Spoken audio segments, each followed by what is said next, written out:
हर हर महादेव।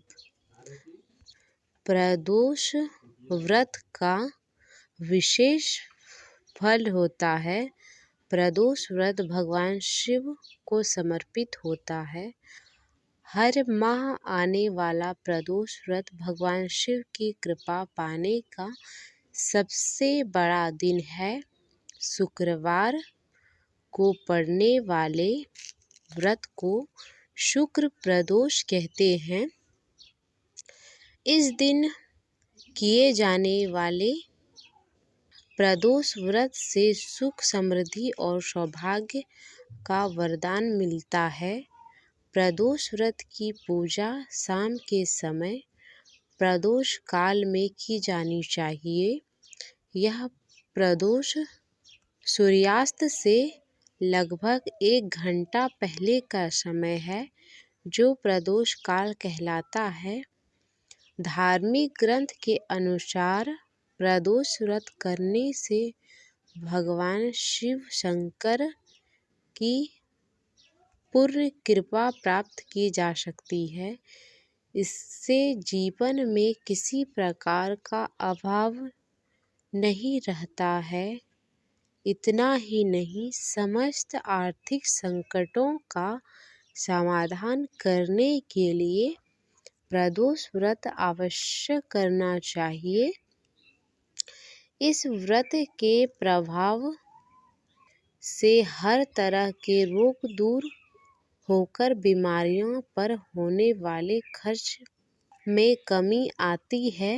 भगवान शिव को ज्ञान और मोक्ष का दाता माना जाता है, अतः अध्यात्म की राह पर चलने वाले को प्रदोष व्रत अवश्य करना चाहिए। तो इस वीडियो के माध्यम से हम सुनेंगे शुक्र प्रदोष व्रत कथा। तो चलिए सुनते हैं कथा।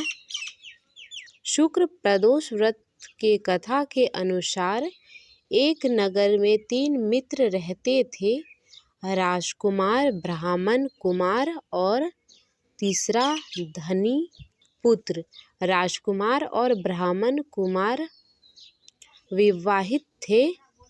धनिक पुत्र का भी विवाह हो गया था, लेकिन गौना शेष था। एक दिन तीनों मित्र स्त्रियों की चर्चा कर रहे थे। ब्राह्मण कुमार ने स्त्रियों की प्रसन्नता करते हुए कहा, नारीहीन घर भूतों का ढेर होता है। धनिक पुत्र ने यह सुना तो तुरंत ही उसने अपनी पत्नी को लाने का निश्चय कर लिया। तब धनिक पुत्र के माता पिता ने समझाया कि अभी शुक्र देवता डूबे हुए हैं, ऐसे में बहू बेटियों को आने उनके घर से विदा करना लाना शुभ नहीं माना जाता। लेकिन धनिक पुत्र ने एक नहीं सुनी और ससुराल पहुंच गया। ससुराल में भी उसे मनाने की कोशिश की गई, लेकिन वह जिद पर अड़ा रहा और कन्या के माता पिता को उनकी विदाई करनी पड़ी।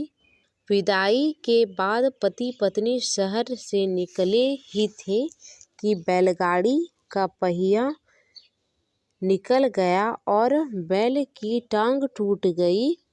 दोनों को चोट लगी, लेकिन फिर भी वह चलते रहे। कुछ दूर जाने पर उनका पाला डाकुओं से पड़ा, जो उनका धन लूटकर ले गए। दोनों घर पहुँचे। वहाँ धनिक पुत्र को सांप ने डस लिया। उसके पिता ने वैद्य को बुलाया तो वैद्य ने बताया कि वह 3 दिन में मर जाएगा। जब ब्राह्मण कुमार को यह खबर मिली तो वह धनिक पुत्र के घर पहुंचा और उसकी माता पिता को शुक्र प्रदोष व्रत करने की सलाह दी और कहा कि इससे पत्नी सहित वापस ससुराल भेज दे। धनिक ने ब्राह्मण कुमार की बात मानी और ससुराल पहुंच गया, जहां उसकी हालत ठीक होती गई। यानी शुक्र प्रदोष के महात्म्य से सभी घोर कष्ट दूर हो गए।